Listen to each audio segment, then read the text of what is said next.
Bon, on y va pour ce concours général, partie 1 de l'exo 1, c'est-à-dire peu de choses par rapport à l'intégralité du sujet, mais c'est déjà pas mal, voilà, dans un premier temps. Alors, c'était une suite, mais qui se basait sur une autre suite. Donc il y avait d'abord une suite AN, une suite d'entiers supérieure à 3, ok, supérieur à 2, supérieur ou égaux à 2, tous les termes. Et à partir de cette suite AN fixée, il y en a une deuxième qui, elle, s'appelle UN et qui est définie par récurrence, comme ceci. Et de cette relation de récurrence, on admet, en fait, voilà, on comprend immédiatement qu'en fait c'est un produit, voilà, un produit de plein de facteurs qui s'écrivent 1 moins 1 sur AK. Voilà. Et puis ce qu'il fallait bien comprendre quand même, hein, sur les aires de convergence, mais c'est pareil, on disait, ouais, mais ça on le démontre dans la question 1. Et en fait, on parlait ensuite de P infini de AK. Qu'est-ce que c'est? Eh ben, c'est la limite de cette suite UN qui elle-même dépend de ce qu'on a pris comme suite AN. Donc on comprend aussi l'écriture P infini de AK, ça dépend de AK. Ben oui, ça dépend de la suite, cette fameuse suite là d'entiers supérieur ou égaux à 2 qui a été fixée au départ. Ok? Et donc il y a une question 1 au début qui était de démontrer que justement que cette suite UN converge. Voilà, pour qu'on ait le droit d'écrire ça, quoi, tout le temps. Ok, quand même. Voilà, pourquoi ça converge? Alors, l'idée là, c'est bien sûr de ne pas calculer à la limite, hein, parce qu'on voulait montrer que ça converge et montrer que ça converge vers un réel de 0,1. Donc, il ne faut pas se lancer dans le calcul de la limite. Par contre, il faut essayer de prouver la convergence. Donc, il y a deux choses à faire.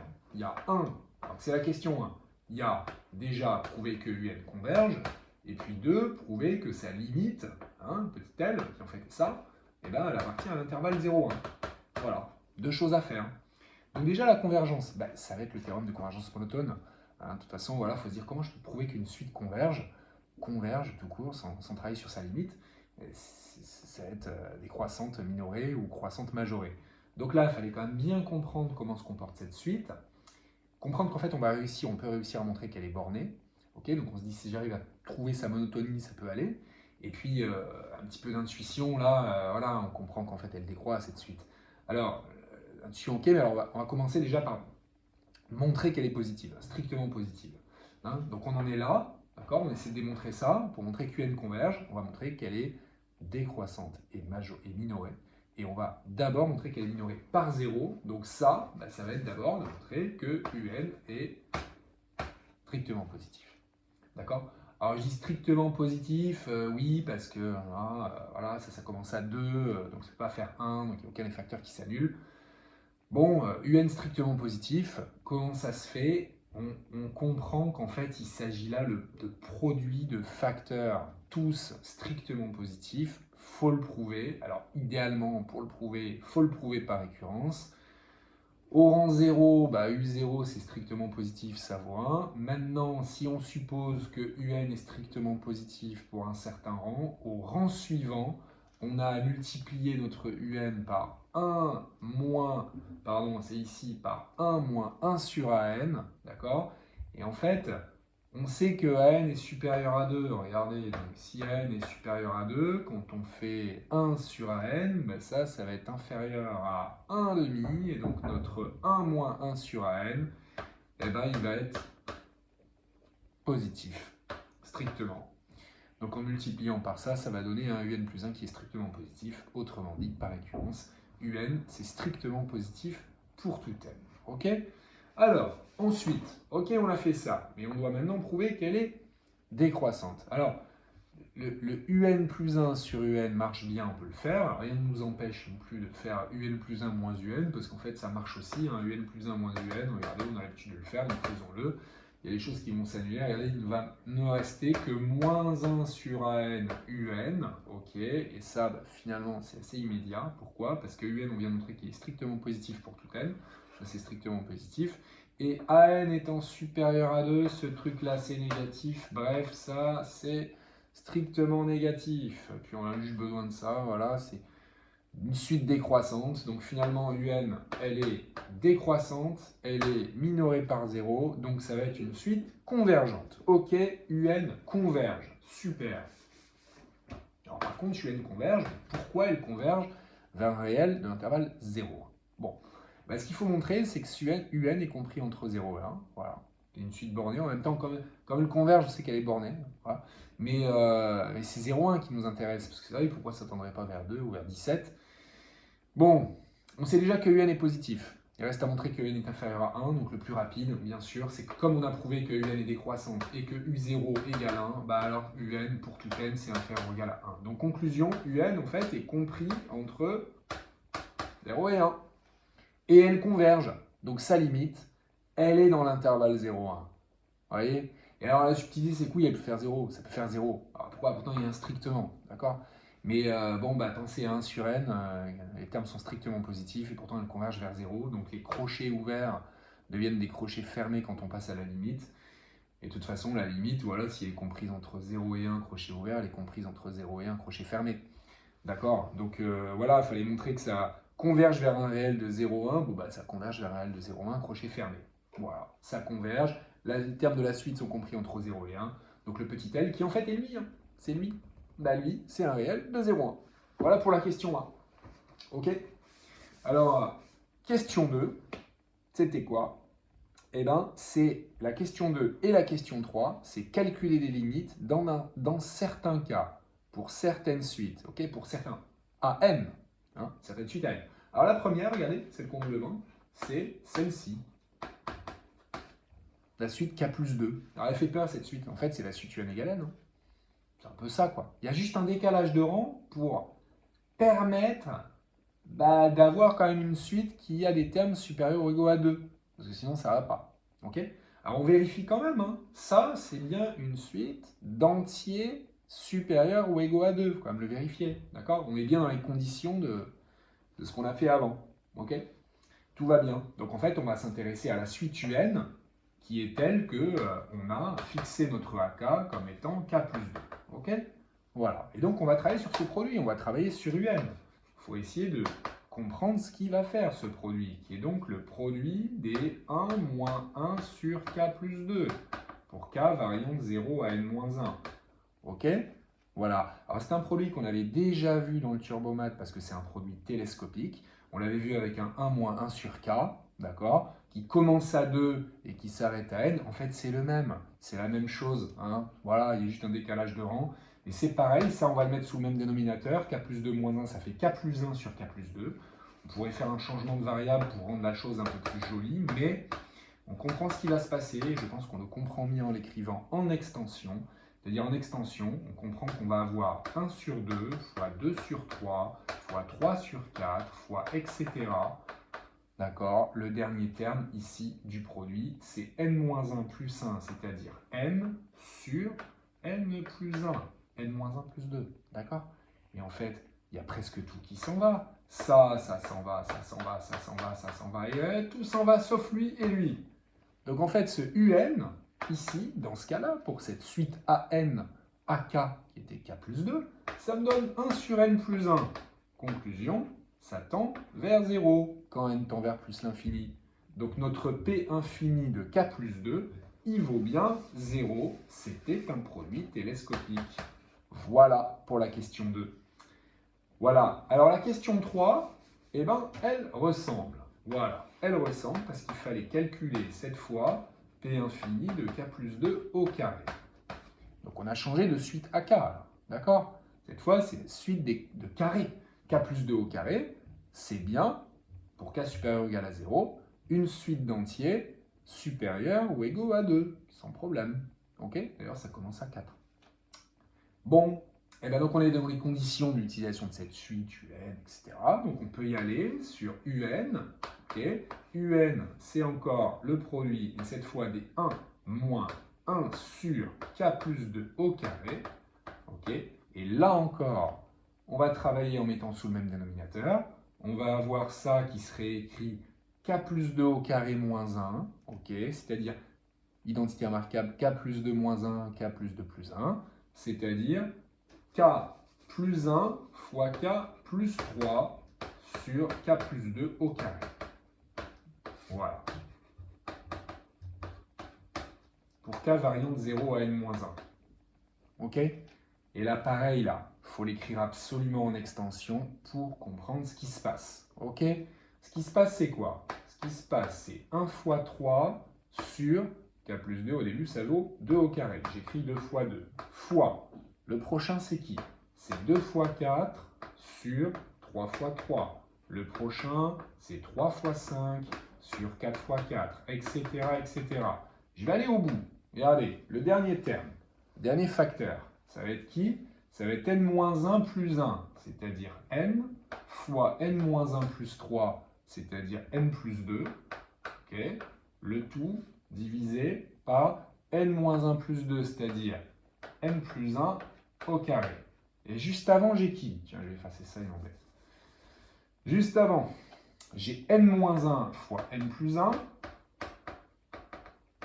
sur n au carré. Et juste avant, j'ai qui? J'ai n-2 fois n sur n-1 au carré. Bref, on comprend que là aussi, il y a plein de trucs qui s'en vont. Mais un petit peu moins de choses que tout à l'heure. Les 3 s'en vont, tous. Il y en a 2 en haut, 2 en bas qui s'en vont. Les 4 s'en vont, parce qu'il y en a un là, mais il y en a un après, qui s'annule avec ces 2 4. D'accord? Alors finalement, je dis, qu'est-ce qui reste? Il y a 2 2 qui s'en vont. Il reste un 2, il reste un 1. Et là-bas, qu'est-ce qui reste? Qu'est-ce qui s'en va? Réfléchissons bien. Ok? Là, il y aura un n qui va traîner. Donc là, j'en ai 2, et là, j'en ai 2 aussi. D'accord? Maintenant, attention. Qui est-ce qui reste? Là, j'ai un n plus 1. Est-ce que j'aurai un n plus 1 à gauche? Mais non, c'est fini. J'ai plus de n plus 1 ici parce que là, j'ai du n qui va avec du n-2. Là, j'aurai du n-1 avec du n-3. Conclusion, j'en ai qu'un alors que là, j'en ai deux. Donc, il m'en reste un. D'accord? Il m'en reste un ici tout seul. Ce n plus 2, il est tout seul. Et les n, ils s'en vont, on a dit. Les n-1, ils s'en vont. Bref, il ne reste que ça, ça, ça et ça. Ce un, pour tout n, il vaut 1 demi fois n plus 2 sur n plus 1. Ok? Donc ça, on le réécrit. Important. 1 demi n plus 2 sur n plus 1. 1 demi n plus 2 sur n plus 1. Alors bien sûr, ça, c'est une constante. 1 demi, ça tend vers 1, évidemment.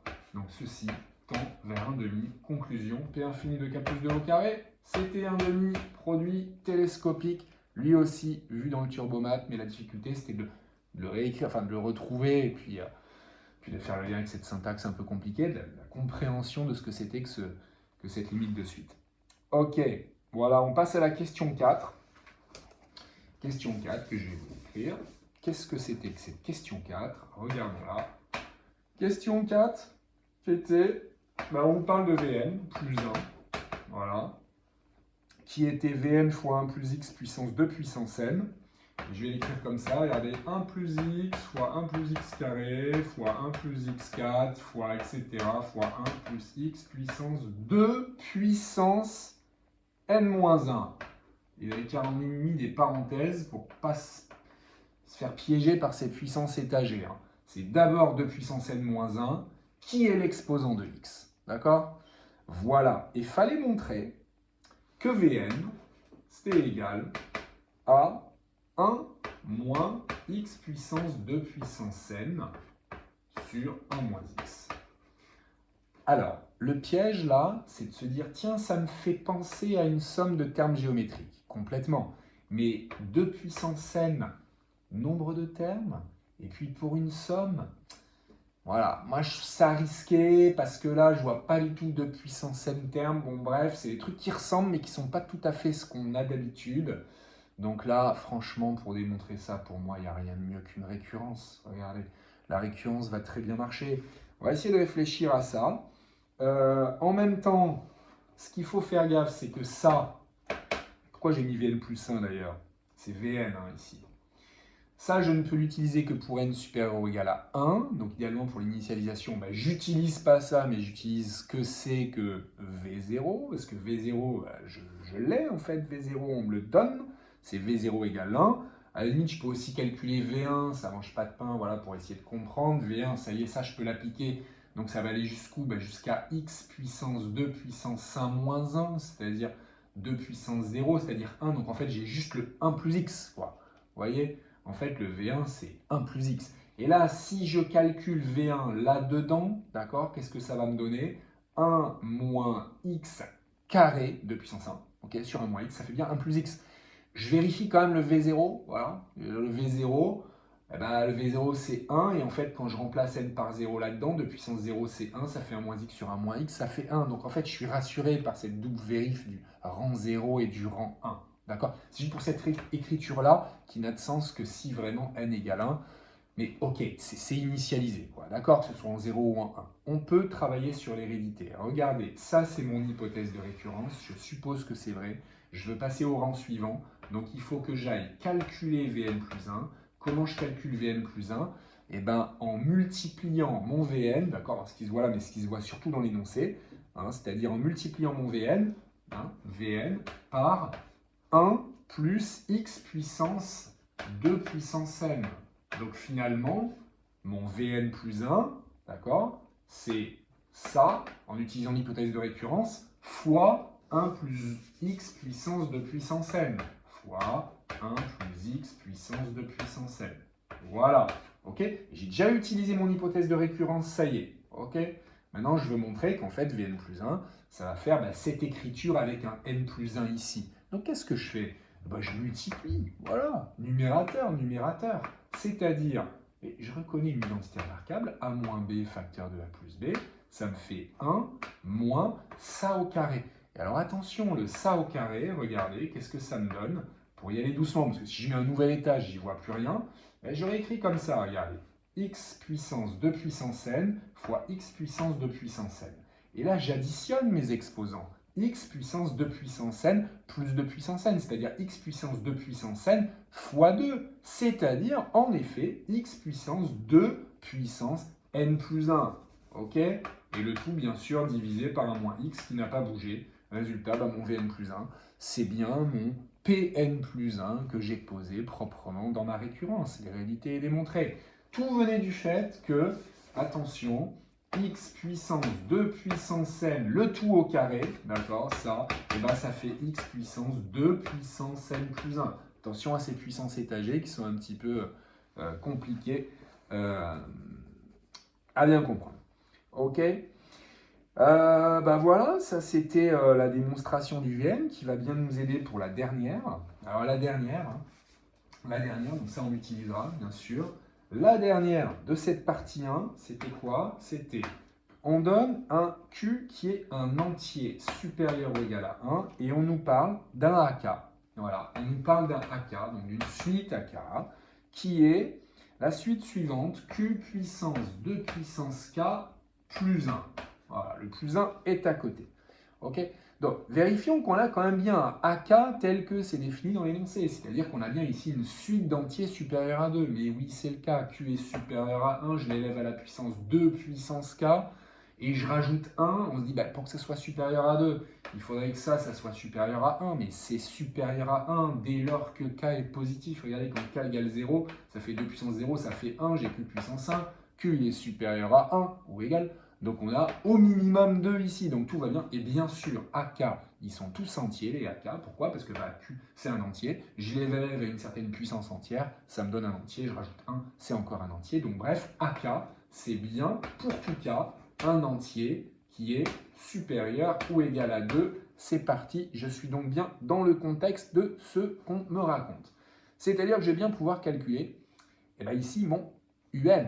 D'accord? Pour calculer la limite, il faut que je calcule UN. Donc calculer UN, ça veut dire quoi? Ça veut dire se lancer dans le produit. D'accord? C'est-à-dire que UN, c'est le produit des quoi? C'est le produit des 1 moins 1 sur Q puissance 2 puissance K plus 1. Ok? Voilà. Ok? Et donc ça, pareil, je vais mettre sous le même dénominateur et je vais finalement obtenir Q puissance 2 puissance K en haut et 1 plus Q puissance 2 puissance K en bas. Ok? Alors là, je dirais qu'il y a quand même deux façons de faire. Donc moi, celle que j'avais fait initialement, j'avais fait une petite erreur vers la fin, c'est que j'ai décomposé le produit. Voilà. Je me suis dit, là, j'ai un produit de fractions. Donc ça va être cette fraction fois la fraction suivante fois la fraction suivante, etc. Donc finalement, je décompose ça en disant que ça va être le produit des q puissance 2 puissance k sur le produit des 1 plus q puissance 2 puissance k. Ok? Donc en fait, plutôt que de réécrire tout ça, je vais mettre un produit en haut et un produit en bas. D'accord? Voilà, ça c'est juste propriété des multiplications de fractions. Ok, alors pourquoi c'est intéressant? Parce que là, je vois quand même ici en bas que je récupère ce qu'on a fait en question précédente. Parce que ça, je suis désolé, mais ça ressemble quand même beaucoup à Vn. Et ça ressemble tellement à Vn, en vérifiant que ça commence bien à 0 et que ça va jusqu'à n-1, ça ressemble tellement à Vn que c'est Vn. C'est Vn, à part que Vn s'écrit avec un x, et là c'est écrit avec un q. Donc je vérifie quand même, je l'ai démontré pour x comment? Pour x différent de 1. Et là on me dit, ah mince, q est supérieur ou égal à 1. Alors attendez, ça veut dire qu'il faudra quand même que j'isole et que je travaille sur q égale 1 pour voir ce qui se passe. D'accord? Eh ouais, ça il ne faudra pas que j'oublie, que je travaille sur q égale 1. D'accord? Donc là, je le mets à part. Tout ce que je vais faire ici, c'est pour q différent de 1. Hein, ok? Il faudra que je traite le cas à part q égale 1. Bon, bah, q différent de 1, donc ça c'est Vn, et en haut je peux le retravailler ce produit, parce que regardez, c'est q puissance quelque chose, fois q puissance quelque chose, fois q puissance quelque chose. Donc en fait j'ai ma propriété des puissances qui va me donner la chose suivante, et ça va me donner q puissance la somme de tous les exposants dont je viens de parler, c'est-à-dire 2 puissance 0 plus 2 puissance 1 plus 2 puissance 2, etc. jusqu'à 2 puissance n-1. Et là, je reconnais en exposant une somme de termes de suite géométrique, c'est-à-dire 1 moins 2 puissance n sur 1 moins 2, c'est-à-dire 2 puissance n moins 1. D'accord? Voilà ce que j'obtiens. Q puissance 2 puissance n moins 1 sur Vn. Il se trouve que Vn, eh bien, je l'ai obtenu en question précédente. Vn, c'est 1 moins Q, je remplaçais x par Q, puissance 2 puissance n sur 1 moins Q. Donc, comme Vn est au dénominateur, eh bien, ce que je vais faire, c'est que je vais écrire son inverse. C'est-à-dire là, j'ai ceci, ce que j'ai écrit tout à l'heure, fois, là j'ai 1 moins Q ici qui est en haut, et en bas, 1 moins Q puissance 2 puissance n. Voilà ce que j'obtiens. Ok? Bon, il faut que je me débrouille avec ça. Donc là, ce que je vais faire, bah, c'est que je vais développer là, tranquillement. Voilà, donc ça va me faire du Q puissance 2 puissance n moins 1 moins Q puissance 2 puissance n moins 1 plus 1, parce qu'il y a un fois Q. Donc moins Q puissance 2 puissance n, le tout sur 1 moins Q puissance 2 puissance n. OK? Donc là, il y a une petite factorisation à faire par Q. Alors idéalement, là, voilà, je peux le faire par Q puissance 2 puissance n ou par moins Q puissance 2 puissance n. Je vais le faire par moins Q puissance 2 puissance n en haut et en bas. Moins Q puissance 2 puissance n. Qu'est-ce qui me reste en haut? Ben, il me reste 1 moins, et là en fait oui, j'aurais peut-être dû factoriser plutôt par Q puissance 2 puissance n moins 1, ok, là j'ai fait une facto forcée, d'accord, mais en faisant cette facto forcée, je récupère un 1 sur Q, parce que là j'ai en fait Q puissance 2 puissance n moins 1, quoi. Donc j'ai du Q puissance moins 1 si vous voulez, d'accord, et là en bas, ben, j'ai quoi? J'ai ici 1 moins 1 sur Q puissance 2 puissance n. D'accord? Et ça s'en va. Donc il ne me reste que ça. Voilà l'expression de UN. Ok? Ça c'est UN. Alors regardez la limite. Ben là, quand n tend vers plus l'infini, ça, Q est supérieur à 1. D'accord? Et d'ailleurs, j'ai dit Q différent de 1. Donc ça tend vers 0. Donc ça tend vers 1. Et ça, c'est une constante. Donc ma suite UN, elle tend vers ça. Elle tend vers 1 moins 1 sur Q. Donc quand Q est différent de 1, d'accord, quand Q est différent de 1, P infini de cette suite que j'avais écrit pas, mais qui s'appelle AK, eh ben, ça vaut 1 moins 1 sur Q. Et il faut maintenant que je traite le cas Q égale 1, quand même. Hein, Q égale 1, parce que là, on a dit, ouais, ben, c'était pour X différent de 1 tout à l'heure. Hein. Donc pour Q égale 1, il faut que j'aille à la main. Pour Q égale 1, c'est P infini de 1 puissance 2 puissance K plus 1. Donc c'est P infini de la suite constante 2. D'accord? Voilà mon AK. Ok? Donc finalement, mon UN ici, eh ben, c'est le produit des 1 moins 1 demi. Voilà. C'est le produit des 1 moins 1 demi. Et le produit des 1 moins 1 demi, ça me fait 1 moins 1 demi, c'est-à-dire 1 demi, fois 1 demi, fois 1 demi, fois 1 demi, fois 1 demi. Il y a plein de 1 demi. C'est 1 demi puissance n. Et 1 demi puissance n, eh ben, ça vaut 0. Ah oui, ça vaut 0. Eh ben, c'est incroyable ça. Parce que là, quand Q égale 1, eh ben, ça aussi, ça vaut 0. Regardez, c'est super. Donc ça veut dire que finalement, on a réuni les deux cas. Et dans les deux cas, c'est-à-dire quand Q il est différent de 1 ou complet égal 1, et donc P infini de AK, ça vaut ceci, ok? Bah voilà, hein, pause, hein, on verra la suite après. Hein. Ok.